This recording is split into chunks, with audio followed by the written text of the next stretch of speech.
2026년 3월 8일 영광의 다름질 주일 예배에 동참해 주신 모든 분들께 진심 어린 감사를 드립니다. 오늘은 하박국 3장 16절에서 19절 말씀으로 절대적인 행복이 상대적인 행복보다 더 나은 것입니다 라는 제목으로 말씀을 나누려고 합니다. 일반적으로 우리가 행복이라는 것을 흔히 잘되면 행복하다고 말하고, 또한 건강하면 행복하다고, 그리고 자녀가 잘 되거나 사업이 잘 되면 행복하다고 생각할 것입니다. 그런데 문제는 그 행복이 오래 가지 않는다라는 데 문제가 있습니다. 이유는 지금 내가 가진 것이 나를 행복하게 했는데, 그리고 지금 내가 되어진 일이 나를 잘 되게 했는데, 더 잘된 사람을 본다거나 더 많이 가진 사람을 보는 순간에 그 행복은 사라지고 말기 때문에 그렇습니다. 그런데 이것을 상대적인 행복이요 비교 위에 세워진 행복이라고 말합니다. 문제는 상대적인 행복을 영원한 행복으로 알며 살고 있다는 데 문제가 있습니다. 그러나 오늘 본문 속에 하박국은 완전히 다른 차원의 고백을 하고 있음을 보게 됩니다. 그는 지금 전쟁의 공포와 경제적인 붕괴, 그리고 국가의 위기 앞에서도 비록 무화과나무가 무성치 못하고 외양간에 소가 없을지라도 나는 여호와로 말미암아 즐거워하리라고 말한다는 사실입니다. 그러나 이 고백은 감정의 고백이 아니라 하박국의 신앙의 고백인 것입니다. 또한 이 고백은 체념의 고백이 아니라 하박국의 믿음의 고백인 것입니다. 그래서 이 시간에는 하박국 위에 역사하시는 하나님의 위로와 축복을 생각하면서 은혜를 나누려고 합니다. 먼저는 하나님은 안전하다고 믿던 우리의 자리에서 우리를 떼어나신다는 사실을 기억해야 합니다. 하박국 1장 말씀을 보시면은, 서론에 보시면 하박국은 불의가 가득한 현실 속에서 하나님의 침묵을 이해하지 못합니다. 그러면서 하나님을 향하여 탄식하면서 하나님을 향해서 질문하는 선지자의 믿음의 외침으로 시작되는 것을 보게 되어지죠. 그 이유는 하나님, 악인이 왜 형통합니까? 라는 질문이었습니다. 이유가 뭡니까? 작금의 현실이 하나님이 말씀하신 정의에 비하면 너무나도 모순적이기 때문에 그런 거예요. 지금 현실은 의인이 고난을 받고 불의가 판을 치고 있고 고의는 보이지 않는다라는 말씀입니다. 그래서 그는 하나님께 따지는 거예요. 왜 악인이 형통할 수 있느냐고 말입니다. 이렇게 말씀을 드리면 어떤 분들은 선지자가 어떻게 하나님 앞에 이런 것을 따질 수 있느냐고 질문하고 말을 물을 수도 있을 것입니다. 그러나 이것은 불신앙의 질문이 아닌 것입니다. 그렇다면 원망과 불평을 쏟아놓으며 도망치는 질문인가? 그것도 아닌 것입니다. 하나님 앞에서 당당하고 진실하게 하나님의 정의를 씨름하는 질문이라는 사실을 염두에 둬야 합니다. 그리고 또한 이 질문이 가짜의 신앙의 질문이 아니라 하나님을 향한 질문을 포기하지 않는 질문이라는 사실도 기억해야 합니다. 그런데 하나님의 대답이 더 충격적이었습니다. 그 충격적인 말씀이 뭐지요? 바벨론을 들어서 유다를 심판하시겠다고 말씀하신다는 겁니다. 하박국은 지금 악인을 심판하려고 하나님 앞에 구했는데 하나님은 더 악한 바벨론을 들어서 유다를 멸하시겠다고 말씀한다는 거예요. 유다를 괴롭히고 힘들게 하고 아프게 하고 하나님의 거룩한 백성을 더욱더 불안하게 만드는 그런 적국들 뿐만 아니라 유다 내에서도 불신과 하나님을 향한 불만과 불평을 가진 악인들이 잘되는 그 모습을 통해서 하나님의 정의가 일어나지 않고 있는데 그것을 하나님 앞에 왜 악인이 잘되고 있느냐고 하박국은 하나님 앞에 묻는데 하나님은 오히려 더 악한 바벨론을 들어서 지금 이 하박국이 생각하고 있는 유다를 심판하시겠다고 말씀하신다는 거예요. 여러분, 이 말씀을 듣는 순간에 하박국이 어떨까요? 무너져 버렸습니다. 그것을 본문 16절은 이렇게 토로하고 있습니다. 내가 들음으로 내 창자가 흔들렸고 그 목소리로 말미암아 내 입술이 떨렸도다. 무리가 우리를 치러 올라오는 환난 날을 내가 기다림으로 내 뼈에 썩이는 것들이 들어왔고 내 몸은 내 초소에서 떨리도다. 이렇게 고백을 합니다. 여러분, 여기서 창자라는 이 말씀의 뜻은요, 히브리 사상에서 감정과 존재의 중심을 의미합니다. 다른 말로 말하면 인간 존재의 심장이 흔들렸다는 말씀인 거예요. 그리고 또한 뼈에 썩히는 것들이 들어왔다는 이 표현은 공포가 몸 깊이 스며들었다는 표현의 뜻입니다. 사랑하는 성도 여러분, 하나님은 이렇게요, 우리의 잘못된 확신도 하나님은 들어 흔드신다는 사실을 기억해야 돼요. 하박국이 붙들고 있었던 확신은 뭐냐? 하나님의 정의는 반드시 이루어져야 된다는 생각이었습니다. 또한 하나님은 내 기대대로 역사하셔야 된다는 생각이었습니다. 다시 말하면 내가 옳다고 여기는 방식이 하나님의 방식일 것이라고 선지자인 이 하박국은 생각했다는 거예요. 그런데 하나님께서는 바로 이런 하박국의 정의롭다는 생각, 의롭다는 생각, 자기가 옳다는 이 생각을 제거시키기를 원하신다는 거예요. 왜 그러시죠?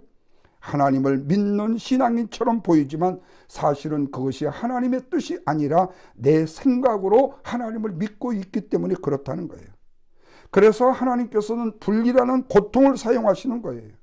마치 여러분 아이에게서 젖을 떼는 어머니를 생각해 보십시오. 만약 그 어린 아이가 냉정한 이성을 가지고 있는 아이였다면 그 엄마, 지금 한참 젖을 빨아 먹어야 될 그 나이에 엄마가 젖을 뗐을 때에 이 아이는 엄마에 대해서 배신감을 느끼게 될 거예요.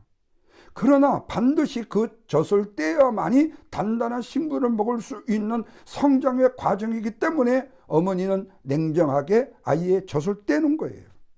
오늘 우리의 신앙의 삶도 마찬가지입니다.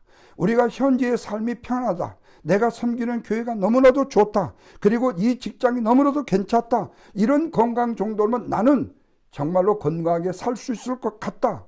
그런데 하나님께서는 어느 날 그것들을 흔드신다는 거예요. 왜 그렇지요? 바로 그것 자체가 우리의 하나님이 되었기 때문에 그래요.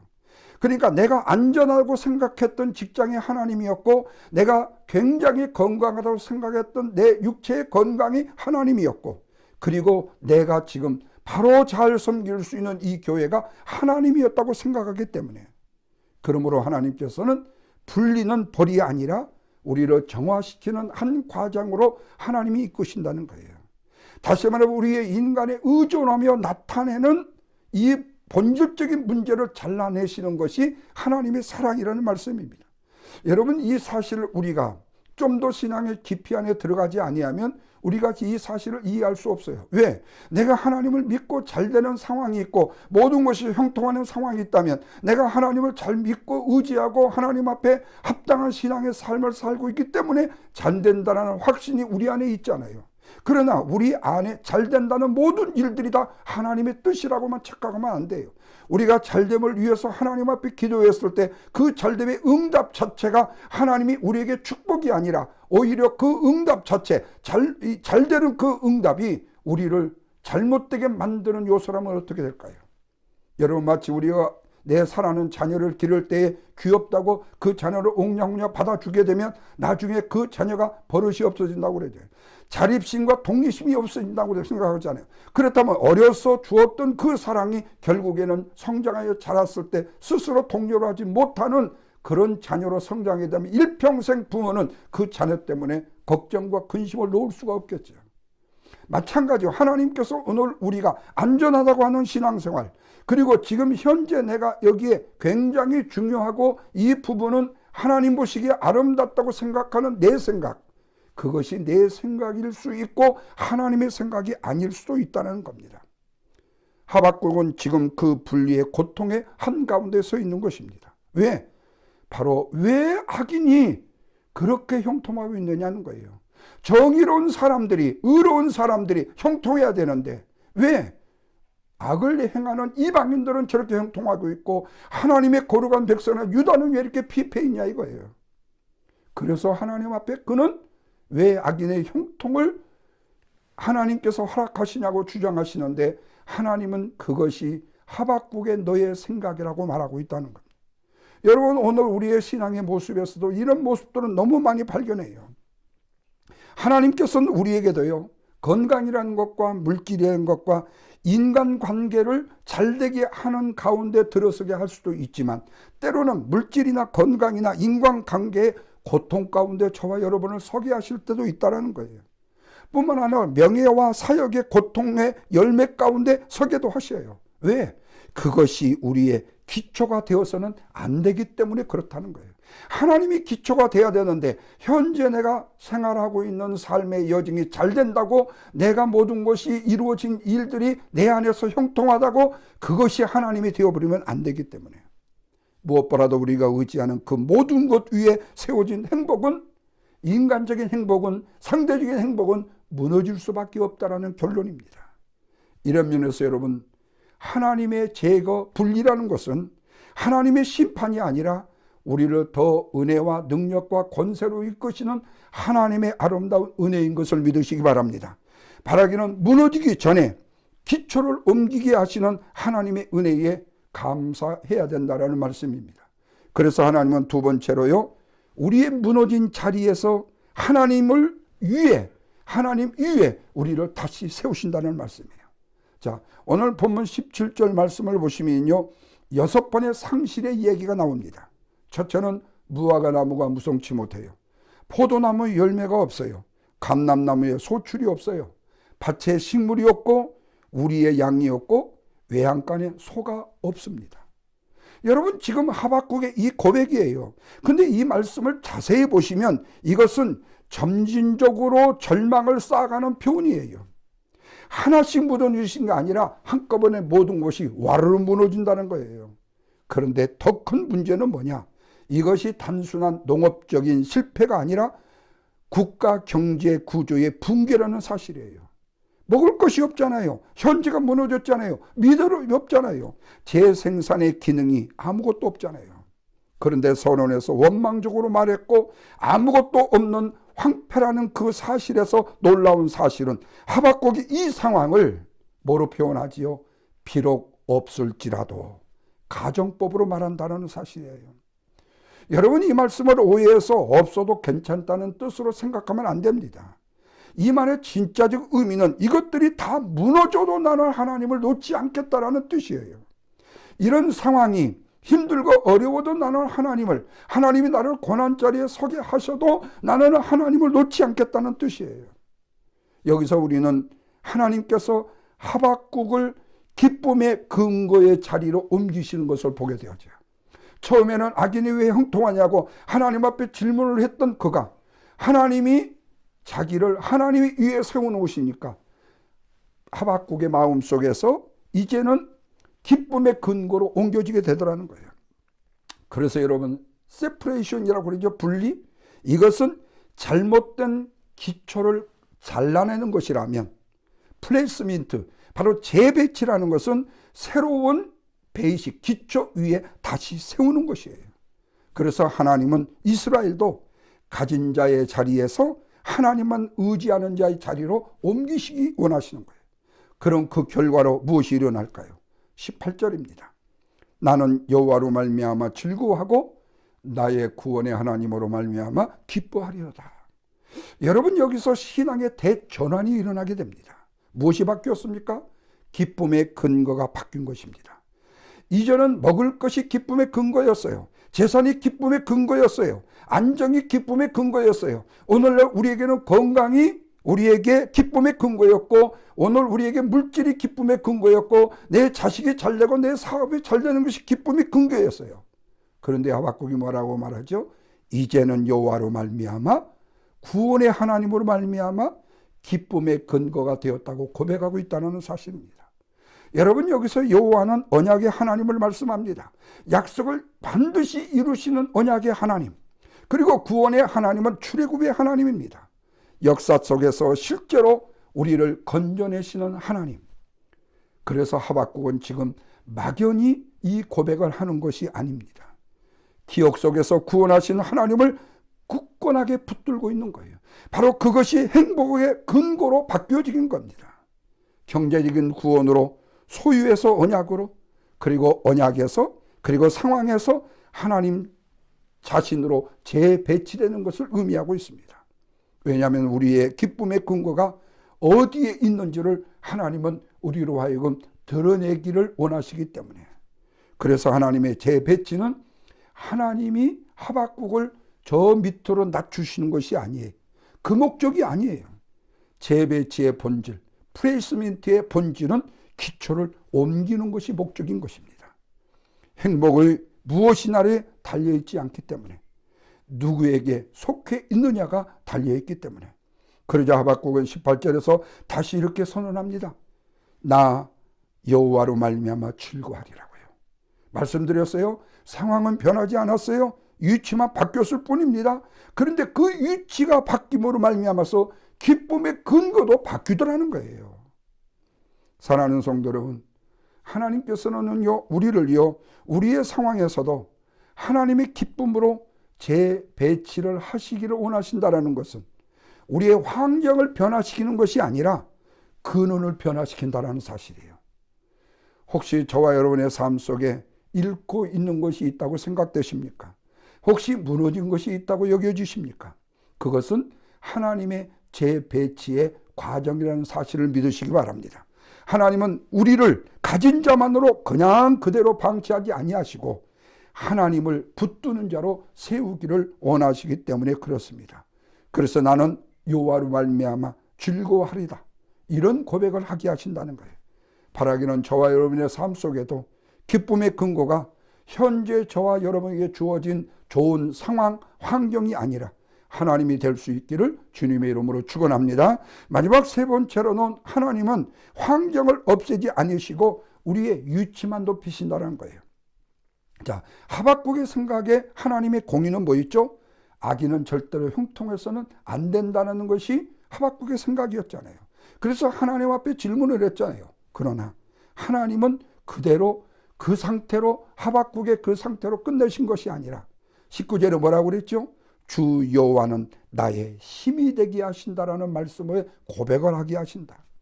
여러분, 여기서 파워, 힘이라는 것은 단순한 에너지의 파워를 말하는 것이 아닙니다.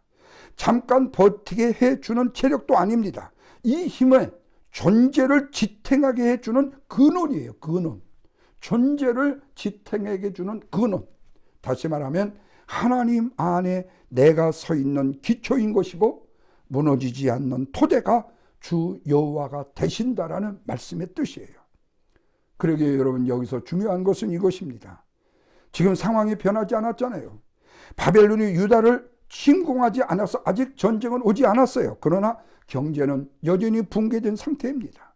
그런데 하박국은 평안해요. 왜 그런가?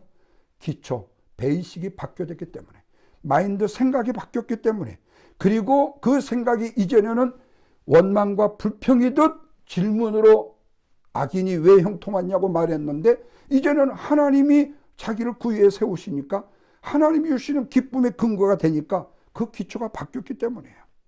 잘못된 기초가 끊어지고 하나님 위에 다시 서게 됐기 때문에. 그러나 문제가 해결된 상태가 아니잖아요. 기초가 하나님으로 바뀌었을 뿐이잖아요. 그런데도 19절에서 이렇게 고백을 해요.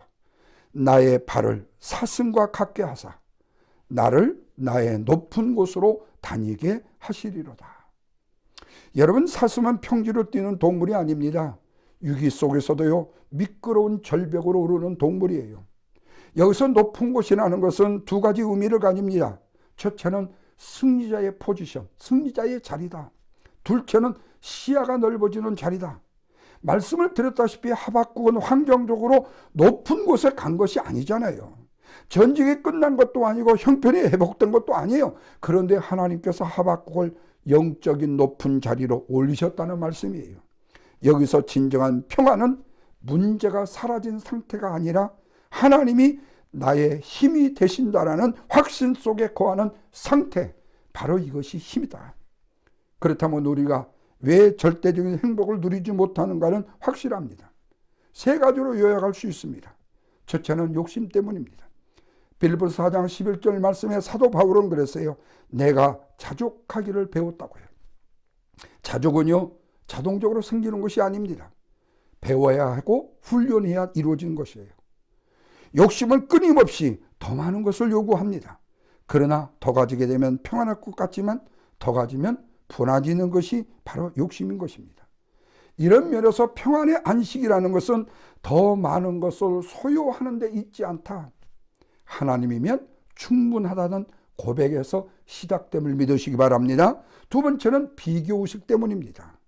비교는요, 하나님의 은혜를 흐리게 만듭니다. 남의 포도나무를 보면요, 남의 포도밭을 보면요, 내 무화과 나무가 너무 초라해요. 그러나 하나님은 각 사람을 다른 자리에서 부르셨는데 비교로 하나님이 아닌 사람을 기준으로 삼다 보면 우리는 하나님의 자리에서 세상의 자리로 내려오게 된다는 겁니다. 그래서 우리는 비교에서 해방돼야 돼요. 마지막 세 번째는 염려입니다. 마태복음 6장 34절에 내일 일을 위하여 염려하지 말라. 염려는 아직 오지 않는 내일을 끌어와서 내 자신이 무너짐으로 말미암아 오늘의 기쁨을 미리 파괴하는 일이 바로 염려인 것입니다. 하박국은 미래의 전쟁이 올 것을 알았지만 미래의 공포를 오늘의 기쁨으로 바꾸지 않았고 오히려 그는 주 여호와는 나의 힘이시라고 고백하고 있다는 거예요. 여기서 하박국은 평안의 안식이 상황이 좋아진 것에서가 아니라 하나님이 나의 힘이 되시는 자리라고 말씀하고 있어요. 오늘 우리의 이 고백도요, 저와 여러분의 좋아진 환경이 아니라 하나님 이후에 저와 여러분이 서는 삶, 그것이 참된 안식의 자리인 것을 믿으시기 바랍니다. 사랑하는 성도 여러분, 결론의 말씀입니다. 하박국은 거듭거듭 말씀을 들었듯이 상황이 좋아져서 기뻐한 것이 아닙니다. 말씀드렸듯이 전쟁이 끝나지 않았고 경제도 회복되지 않았고 현실은 여전히 위기 속에 있는데 그는 기뻐한다는 거예요. 왜 그렇죠? 그가 전능하신 하나님이 누구인지를 알았기 때문에. 무엇보다도 하박국은 환경을 본 것이 아니라 하나님의 언약의 말씀을 보았기 때문에. 그리고 그는 형편을 붙든 것이 아니라 구원의 하나님을 붙들었기 때문에. 그래서 그는 고백하기를 비록 없을지라도 나는 여호와로 말미암아 즐거워하리라고 고백한 것입니다. 이유가 뭐지요? 절대적 행복이라는 것은 많이 가졌기 때문이 아니라 하나님 한 분으로 충분하다는 고백에서 나오기 때문에 그런 것입니다. 그러나 상대적인 행복은 비교 속에서 흔들려요. 남보다 더 많이 가져야 유지가 돼요. 그러다가 상황이 나빠지게 되면 행복이 사라져버리고 말아요. 그러나 절대적인 행복은 다릅니다. 하나님이 변치 않으시기 때문에 영원히 사라지지 않음을 믿으시기 바랍니다. 그리고 환경이 무너져도 함께 무너지지 않는 것이 하나님이 우리에게 주시는 절대적 행복, 우리가 하나님 위에서 하나님이 우리에게 주시는 기쁨으로 인하여 누리는 행복인 것입니다. 그래서 하나님께서는 우리에게도요, 잘못된 기초를 끊어내시고 하나님 이후에 저와 여러분을 다시 세우시는 고난의 아픔의 시련의 과정이 있다는 사실을 기억하시면서 그 가운데 주 여호와는 나의 힘이라는 고백을 하게 하심으로 우리의 삶에도 비록은 있을지라도, 비록 이해되지 않는 일이 있을지라도, 비록 지금 현재 형편이 안 좋고 힘들고 어렵다 할지라도 나는 여호와로 말미암아 즐거워하리다 할 수 있는 하나님이 기뻐하시는 절대적 행복의 기반 위에 세워질 수 있는 저와 여러분의 아름다운 믿음의 고백이 하박국을 통해서 저와 여러분에게 주시는 교훈 따라 우리도 하나님이 이제 우리를 분리시키고 세퍼레이션 시키고 프레스민트 시키고 재배치시켜서 그리고 또한 참다운 레스트, 안식을 주시는 하나님이심을 믿고 그 하나님의 아름다운 주의 축복 위에 거하여 기쁨으로 날마다 하나님이 나의 힘드심을 증거하는 저와 여러분의 삶이 되시기를 주님의 이름으로 축원을 드립니다.